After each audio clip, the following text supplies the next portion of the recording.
Hello students, good morning and welcome. स्वागत है आप सभी का हमारे यूट्यूब चैनल में।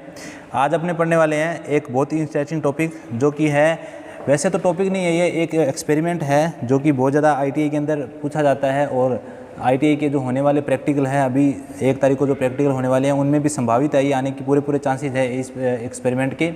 एक्सपेरिमेंट आपका बिल्कुल पढ़ा हुआ है पहले, कुछ आपसे अनजान नहीं है ये एक्सपेरिमेंट। ये एक्सपेरिमेंट जो है, इसका एप्लीकेशन जो है मैं बता देता हूँ, ये किस लिए यूज़ करते हैं अपने इसको एक्सपेरिमेंट का नाम जो है वो मैं बता देता हूँ आपको, वो है व्हीटस्टोन ब्रिज। नाम सभी ने सुना हुआ है और इसको हिंदी में बोलते हैं व्हीटस्टोन सेतु। व्हीटस्टोन सेतु हिंदी में इसको कहा जाता है, व्हीटस्टोन सेतु। देखो यूज क्यों होता है, पहले तो अपने को इसके पता होनी चाहिए, इसके फैक्ट्स क्या हैं, ये क्यों यूज किया जाता है। इसलिए इसको लिख लेते हैं पहले कि व्हीटस्टोन ब्रिज यूज क्यों होता है। सबसे पहला काम जो व्हीटस्टोन ब्रिज होता है, ये अज्ञात प्रतिरोध यानी अननोन रेजिस्टेंस का मापन करने हेतु उपयोग में लाया जाता है। और ये जो व्हीटस्टोन ब्रिज है, ये शून्य विक्षेप सिद्धांत पे काम करता है, शून्य विक्षेप सिद्धांत पर काम करता है। शून्य विक्षेप सिद्धांत यानी कि नल डिफ्लेक्शन के सिद्धांत पर जो है ये आपका व्हीटस्टोन ब्रिज काम करेगा। नल डिफ्लेक्शन का मतलब ये होता है कि जब आपका ब्रिज बैलेंस हो जाएगा, यानी संतुलन की अवस्था में, संतुलन की जो अवस्था होगी, आपकी बैलेंस कंडीशन होगी, उस कंडीशन के अंदर गैल्वेनोमीटर के अंदर जो पाठ्यांक होगा, उसमें आईजी धारा का मान क्या होगा, 0 होगा। यानी गैल्वेनोमीटर की धारा जब 0 हो जाएगी, उस समय आपका जो ये बैलेंस जो ब्रिज है, व्हीटस्टोन ब्रिज, ये आपका बैलेंस हो जाएगा। अर्थात जिस रजिस्टेंस पर गैल्वेनोमीटर में धारा 0 होगी, वो रजिस्टेंस जो है, आप इसकी संतुलन की अवस्था जो कि होती है P/Q और R/S से आप इसको ज्ञात कर सकते हो। यानी कि ये कंडीशन जब आपकी कंप्लीट हो जाए कि P और Q का अनुपात जो है वो R और S के अनुपात के बराबर हो जाए, उस कंडीशन में आपकी गैल्वेनोमीटर की जो करंट है वो 0 हो जाएगी और आपका जो ब्रिज है वो क्या हो जाएगा, संतुलित हो जाएगा। इस सेशन को अपने जो हैं वो एक्सपेरिमेंट के थ्रू समझने वाले हैं कि ये व्हीटस्टोन ब्रिज जो है कैसे काम करता है, इसके अंदर कितने कंपोनेंट लगे होते हैं, कौन से रेजिस्टेंस को आपको चेंज करना है और कौन से को चेंज नहीं करना। देखो यहाँ पर जो आपको ये S दिखाई दे रहा है, ये स्टैंडर्ड रेजिस्टेंट है। स्टैंडर्ड को बोलते हैं हिंदी में मानक, यानी कि ये मानक प्रतिरोध है। और R जो है, ये आपका अज्ञात प्रतिरोध है, जिसका मान आपको ज्ञात करना है। अज्ञात प्रतिरोध यानी कि अननोन रेजिस्टेंस है, जिसकी वैल्यू आपको ज्ञात करनी है। व्हीटस्टोन ब्रिज जो होता है, इसका सर्किट मैं थोड़ा ड्रॉ कर देता हूँ कि किस तरीके से इसका सर्किट होता है, फिर अपने जो है इसको एक्सपेरिमेंट के थ्रू समझेंगे। तो व्हीटस्टोन ब्रिज में इस प्रकार से 4 रजिस्टेंस जुड़े होते हैं, जैसा कि नाम मैंने आपको बताया है। ये resistance P, Q, R, S, इस प्रकार से 4 रजिस्टेंस इसके जो है वो जोड़े होते हैं इसके अंदर। और उन रजिस्टेंस को आप लोग जो हैं एक चतुर्भुज के रूप में भी जोड़ सकते हैं और इस प्रकार भी जोड़ सकते हैं, उससे कोई फर्क नहीं पड़ने वाला। यहाँ आपका गैल्वेनोमीटर लगा होता है, जिसको मैं G से शो कर रहा हूँ। ये रजिस्टेंस आप लोग R1, R2, R3 और R4 से भी शो करते हो, तो इसको P, Q, R और S इस तरीके से भी शो किया जा सकता है। जरूरी नहीं है आप इनको P, Q, R, S से शो करें, आप इनको R1, R2, R3 से भी शो कर सकते हैं। और जो आपका ये रेजिस्टेंस है, स्टैंडर्ड रेजिस्टेंस, ये वेरिएबल रेजिस्टेंस होगा। ये आप लोगों को जो अपने पास में व्हीटस्टोन ब्रिज जो है, उसका जो प्रैक्टिकल व्यू है, उसके अंदर भी ये आपको वेरिएबल रेजिस्टेंस दिखाई देगा। यानी कि R5 जो S रेजिस्टेंस है, R4 को जिससे अपनों ने शो किया है, ये एक वेरिएबल रेजिस्टेंस के रूप में यूज होगा। और ये जो आपको R दिखाई दे रहा है, ये R जो है, इसको अपने X भी लिखा जाता है। यानी कई बार X का मतलब होता है अननोन रेजिस्टेंस, है ना, जो अपना सर्किट में अपने पास में है, उसमें ये X से शो किया गया है। और इसके साथ में यहाँ पर एक 9 वोल्ट की बैटरी अपने यूज करने वाले हैं, 9 वोल्ट का DC सोर्स यूज करने वाले हैं अपने, ठीक है। इस प्रकार से ये सर्किट होता है व्हीटस्टोन ब्रिज का।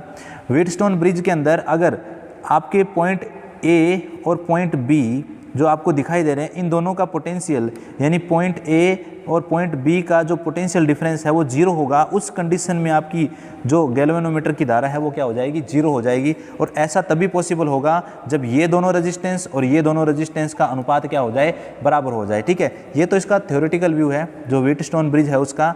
अब अपने इसको प्रैक्टिकल से करके देख लेते हैं कि ये जो आपका व्हीटस्टोन ब्रिज है प्रैक्टिकली कैसे परफॉर्म होता है, कौन कौन से इसके अंदर रेजिस्टेंस लगे हुए हैं, कौन सी इसमें अनुपातिक भुजा है।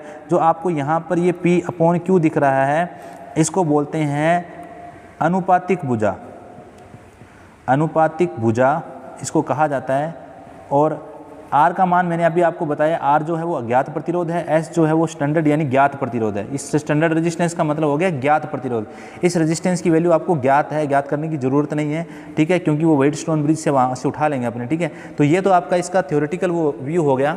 अब इसको अपने प्रैक्टिकल से थोड़ा परफॉर्म करके देख लेते हैं कि किस प्रकार से आपका जो है व्हीटस्टोन ब्रिज प्रैक्टिकली यूज होता है और अज्ञात प्रतिरोध का मान ज्ञात कर सकता है, ठीक है। तो देखते हैं अपने लोग इसको एक प्रैक्टिकल व्यू से।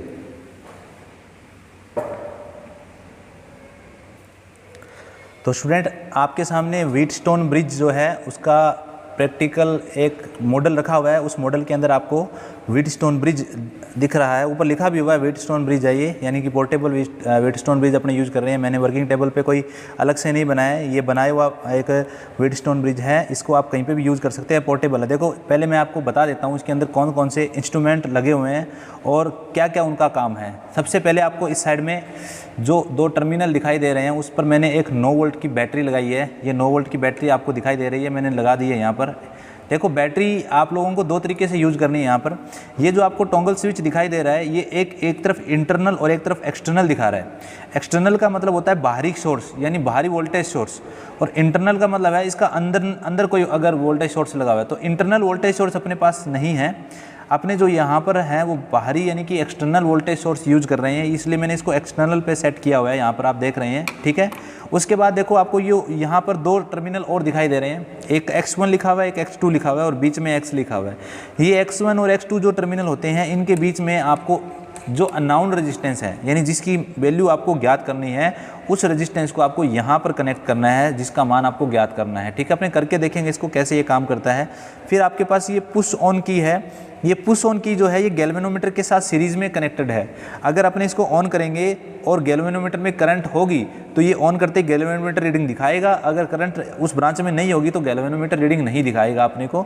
तो ये अपने पास में जो है ये पुश ऑन की है जो कि ऑन ऑफ करने का काम करती है, गैल्वेनोमीटर को करंट जाने का या रोकने का काम करती है।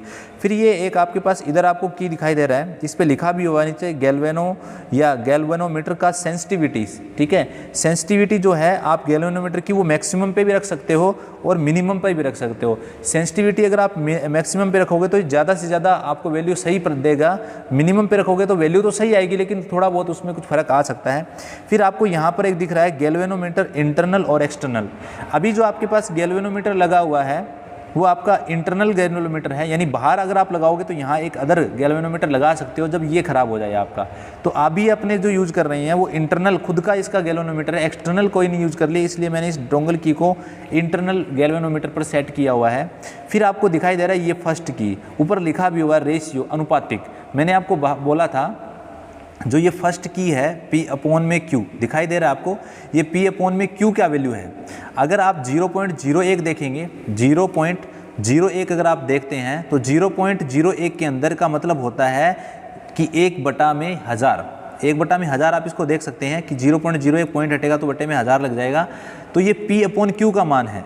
ये एक यहाँ पर 0.01 है, यहाँ 0.1 है, यानी यहाँ पर 0.1 है, फिर 1, फिर 100, फिर 1000, मतलब ये पॉइंट आपकी जो वैल्यू है ये सिंगल वैल्यू नहीं है, ये P/Q की वैल्यू है आपको जो दिखाई दे रही है। और ये पूरी जो भुजा है ये अनुपातिक भुजा है अपने पास में, ठीक है। और ये 4 जो आपको रोटरी स्विच दिखाई दे रहे हैं 1, 2, 3, 4, ये चारों मिलकर स्टैंडर्ड रेजिस्टेंस यानी S का मान आपको बताएंगे कि इतना वैल्यू अगर आप काउंट करते हो तो S की वैल्यू आपको फाइंड आउट हो जाएगी, ठीक है। ये जो आपको फर्स्ट की दिखाई दे रही है ये इसमें रेजिस्टेंस 1 से 10 ओम तक है। ये जो आपको वैल्यू दिखाई दे रही है इसमें 1 से 100 ओम तक है, ठीक है। उसके बाद ये जो आपको दिखाई दे रहा है इसमें 1 से लेकर 1000 ओम तक है। ये देखो मल्टीप्लाई बाय 100 मल्टीप्लाई बाय 100 है, मतलब इसकी जो भी वैल्यू आएगी उसको मल्टीप्लाई करना है आपको 100 से, इसकी जो भी वैल्यू आएगी उसकी आपको मल्टीप्लाई करना है 10 से, और इसकी जो भी वैल्यू आएगी आपको उसको मल्टीप्लाई करना है 1 से। यानी अगर आप मैक्सिमम वैल्यू 10 देखेंगे तो यहाँ 10 तक है, यहाँ देखेंगे तो 10 × 10 यानी 100, और यहाँ देखेंगे तो आप लोग जो है 10 × 100 यानी कि 1000, और यहाँ अगर आप देखेंगे तो मैक्सिमम वैल्यू जो है आपकी आएगी उसको आप मल्टीप्लाई बाय करेंगे 1000 से, ठीक है। तो आपकी मैक्सिमम वैल्यू जो आ जाएगी वो 10000 यहाँ पर आ सकती है। ये 4 की है, ठीक है। जब आप इन सभी को सेट करेंगे तो इन्हीं की वैल्यू आपको एक साथ जोड़ के रखनी है। मान लो इसको आपने 10 पे सेट किया, इसको 100 पे सेट किया, इसको आपने 1000 पे सेट कर दिया, इसको 10,000 पे, तो इन सभी का एडिशनल जो आएगा वो आपका एस का वैल्यू आएगा। ठीक है, आपके पास पी और क्यू का वैल्यू यहाँ से मिलेगा, एस का वैल्यू यहाँ से मिलेगा, तो आप लोग जो है फॉर्मूला पी अपॉन क्यू बराबर आर अपॉन एस से जो है वो अज्ञात प्रतिरोध की वैल्यू ज्ञात कर सकते हैं। पहले जो है अपने क्या कर लेते हैं, यहाँ से इस व्हीटस्टोन ब्रिज से एक रेजिस्टेंस है मेरे सामने, उस रेजिस्टेंस, ये रेजिस्टेंस आपको दिखाई दे रहा है, कार्बन रेजिस्टेंस है, ये कार्बन कंपोजिशन टाइप रेजिस्टेंस है। इसकी वैल्यू अपने को ज्ञात करनी है, मुझे पता नहीं है इसकी वैल्यू क्या है। ठीक है, पहले मैं इसकी वैल्यू ज्ञात कर लेता हूँ। वैल्यू ज्ञात करने के लिए मैं इसको इस भुजा के साथ कनेक्ट कर देता हूँ, यानी कि जो आपकी भुजा है x1 x2 उसके साथ मैं इसको कनेक्ट करता हूँ और फिर अपने क्या करते हैं, इसकी रेजिस्टेंस की वैल्यू ज्ञात करते हैं व्हीटस्टोन ब्रिज की सहायता से। सबसे पहले आपको देखना है, ये वैल्यू कनेक्ट करने से पहले आप लोग देखेंगे कि गैल्वेनोमीटर की जो सुई है वो 0 पर है या नहीं है। आप देख पा रहे हैं मैं दोनों की को पुश कर रहा हूँ, गैल्वेनोमीटर का पाठ्यांक आपको 0 दिखाई दे रहा है। यही देखना है आपको, रेजिस्टेंस 0 दिखाना है आपको, यानी आपके गैल्वेनोमीटर में पाठ्यांक नहीं होना चाहिए जब आप इसको यूज करेंगे। पहले आप इस भुजा को सेट करेंगे, इस भुजा को मैंने सेट कर लिया है, तो आपका पाठ्यांक देखो, आप इसको कम करोगे तो आपका गैल्वेनोमीटर रीडिंग दिखाने लग जाएगा। इस भुजा को आपको 0 पे सेट करना है जब आपकी रेशियो भुजा यानी कि अनुपातिक भुजा 0 पर सेट होगी, तभी आप अपना रेजिस्टेंस यहाँ कनेक्ट करेंगे। तो इसको सेट करने के लिए मैंने यहाँ लगा के 100 पे इसको सेट किया, तो आपका पाठ्यांक जो है वो गैल्वेनोमीटर कितना दिखा रहा है, 0 दिखा रहा है। ठीक है, तो अब अपने इस पर यहाँ रेजिस्टेंस कनेक्ट कर सकते हैं। अब मैं ये जो रेजिस्टेंस की वैल्यू ज्ञात करनी है उसको यहाँ कनेक्ट कर देता हूँ और फिर अपने इसकी वैल्यू ज्ञात कर लेते हैं। ये रेजिस्टेंस जो है अज्ञात प्रतिरोध है जिसका मान अपने को ज्ञात करना है, और इसको मैं x1 और x2 जो पॉइंट है उसके बीच में कनेक्ट कर देता हूँ।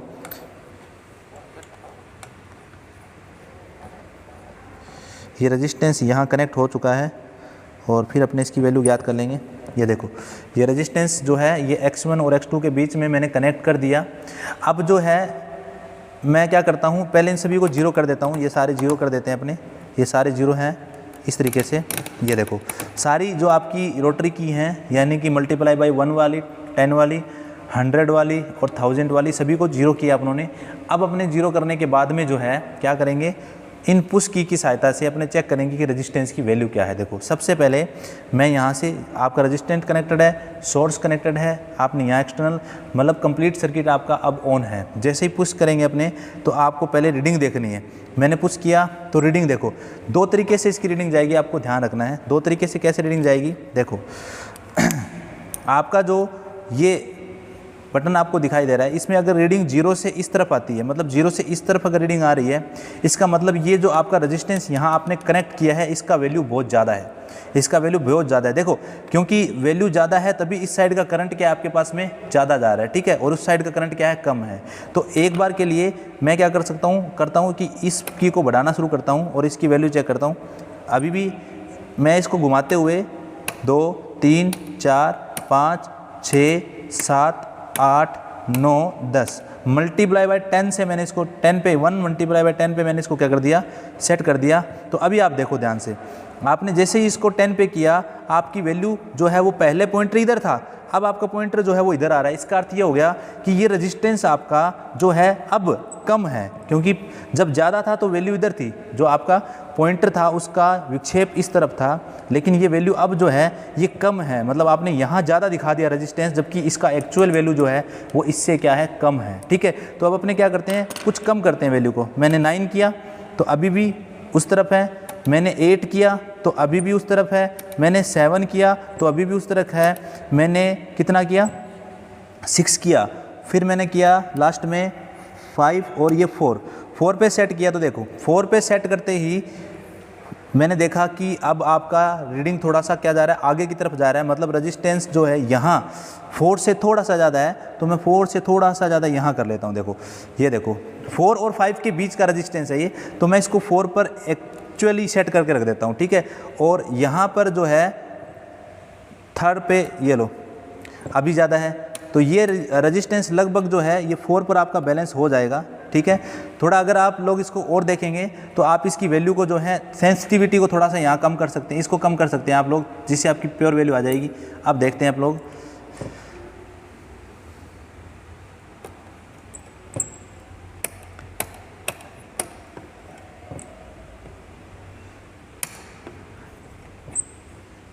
उसी तरीके से आगे चल रहा हूँ मैं, 20, 30 और ये 40 से। अब देखो इसको मैंने सेट कर दिया है 10 पर और इसको सेट किया है मैंने 40 पर, मतलब ये रेजिस्टेंस अब देखो आपकी धारा जो है वो कम की तरफ जा रही है। इसका मतलब रेजिस्टेंस को कुछ कम करो, तो इसको तो अपने कम करेंगे नहीं, अपने इसको कम करते हैं, छोटी वाली भुजा को क्या करते हैं, कम करते हैं।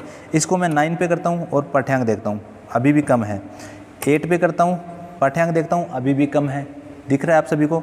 फिर मैं इसको करता हूँ और कम, यानी कि मैंने अभी इसको कर दिया है 7 पे और पाठ्यांक देखा अभी भी थोड़ा कम है, थोड़ा कम है, मतलब गैल्वेनोमीटर की सुई बिल्कुल आपकी जो है वो रेस्ट में नहीं है, आपको दिखाई दे रहा है थोड़ी थोड़ी जो है वो डिफ्लेक्शन शो कर रही है।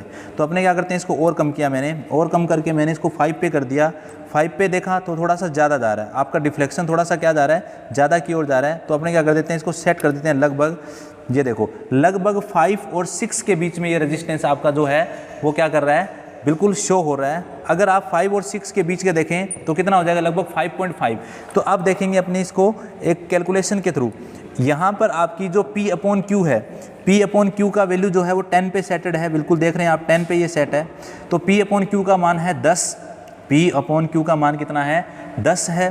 और S का मान देखो कितना है, S का मान अगर अपने देखेंगे तो यहाँ पर आपको दिखाई दे रहा है ये की जो है, ये देखो ये आपकी की जो है ये 7 पर कनेक्टेड है और 7 पे कनेक्टेड है थोड़ा सा। उसके बाद में आप देखो यहाँ पर कितने पे कनेक्टेड है, यहाँ पर 4 पर कनेक्टेड है, यहाँ 7 पर कनेक्टेड है और यहाँ 4 पर कनेक्टेड है। 4 × 10 ये कितना हो जाएगा, 4 × 10। इसका आप लोग कैसे निकालेंगे, इसका आप लोग निकालेंगे ऐसे, मैं आपको बता देता हूँ थोड़ा सा, ये कैलकुलेशन करके यहाँ दिखा देता हूँ। देखो ऐसे थोड़ी जगह नहीं है तो मैं आपको बता देता हूँ। देखो पहले आप लोग यहाँ नोट कर लेंगे, थोड़ा सा मैं आपको दिखा देता हूँ कैसे ये क्लियर होगा आपका। यहाँ नोट कर देता हूँ देखो मैं, ठीक है आपको, ताकि ये क्लियर हो जाए। तो देखेंगे आप लोग यहाँ पर इसकी वैल्यू आपने 7 पे कनेक्टेड की है, तो मैं बोल देता हूँ कि फर्स्ट की जो है वो आपने 7 पे कनेक्टेड है। दूसरी की को आपने देखो किस पे कनेक्टेड किया है, ये आपकी की है 4 पर, यहाँ 4 दिखाई दे रहा है, तो आप इसको लिखेंगे 4 × 10। 10 किस लिए लिखा मैंने, क्योंकि ये मल्टीप्लाई 10 है, तो ये हो गया 47। कितना हो गया आपका, 47, यानी कि यहाँ से यहाँ तक का रेजिस्टेंस 47 है और S की वैल्यू जो है वो आपकी अब कितनी है, 47 है, ठीक है। यानी यहाँ देखो आपको दिखाई दे रहा है 7 पे है, ये मल्टीप्लाई बाय 1 7, और यहाँ आप देखेंगे तो आपका 4 मल्टीप्लाई बाय 10, यानी कि ये 40 पर सेट है और ये 7 पर सेट है, तो 47 आपका रेजिस्टेंस। अब ये S का मान 47 आ रहा है, S का मान 47 है, P और Q का मान यानी P/Q का मान जो है वो 10 है। 47 आपका ये वैल्यू है, 10 ये वैल्यू है, तो अब आपके पास P/Q का मान भी है और S का मान भी है, तो R का मान आपको ज्ञात हो जाएगा। तो अपने कर लेते हैं ज्ञात इसको थोड़ा सा एक कैलकुलेशन के थ्रू करेंगे। अपने इसको कैलकुलेशन देख लेते हैं इसकी कैसे होगी। तो कैलकुलेशन जो है उसको अपने पेज पर देखते हैं।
हैं।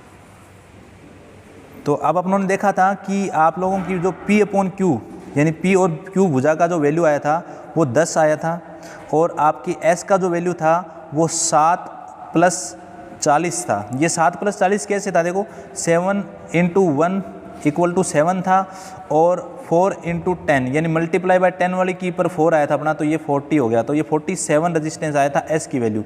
तो एस की वैल्यू कितनी आ गई आपके पास में 47। पी और P/Q की वैल्यू कितनी आ गई 10। फॉर्मूला आपके पास क्या बनता है, P/Q = R/S। ठीक है, तो यहाँ से देखो P/Q इसके बटे में 1 मान सकते हैं अपने, तो ये वैल्यू हो गई आपकी कितनी 10/1 बराबर आर की वैल्यू अपने को फाइंड करनी है। एस की वैल्यू आपके पास है 47। अब देखो आर की वैल्यू आपका आर इसके साथ मल्टीप्लाई हो जाएगा, तो आर की जो वैल्यू आएगी वो आपके पास आएगी 470 ओम। कितनी आ जाएगी 470 ओम। ये वो रेजिस्टेंस था जिसका मान 470 ओम आया है। ठीक है, अब उसको कलर कोडिंग से देख लेते हैं अपने लोग। कलर कोडिंग जो है आपके पास, कलर कोडिंग टेबल से देख लेते हैं। कलर कोडिंग से देख लेते हैं कि वो रेजिस्टेंस जो है उसकी वैल्यू बिल्कुल सही है या नहीं है। कलर कोडिंग टेबल आप लोगों ने पढ़ी हुई है। कलर कोडिंग यहाँ लिखता हूँ मैं, B Roy, Great Britain, very good, wife, ये शॉर्ट ट्रिक होती है। ठीक है, इसकी फर्स्ट बैंड होगा वो 0 से शुरू करेंगे, 0 1 2 3 4 5 6 7 8 9। फिर सेकंड बैंड होगा वो भी 0 1 2 3 4 5 6 7 8 9।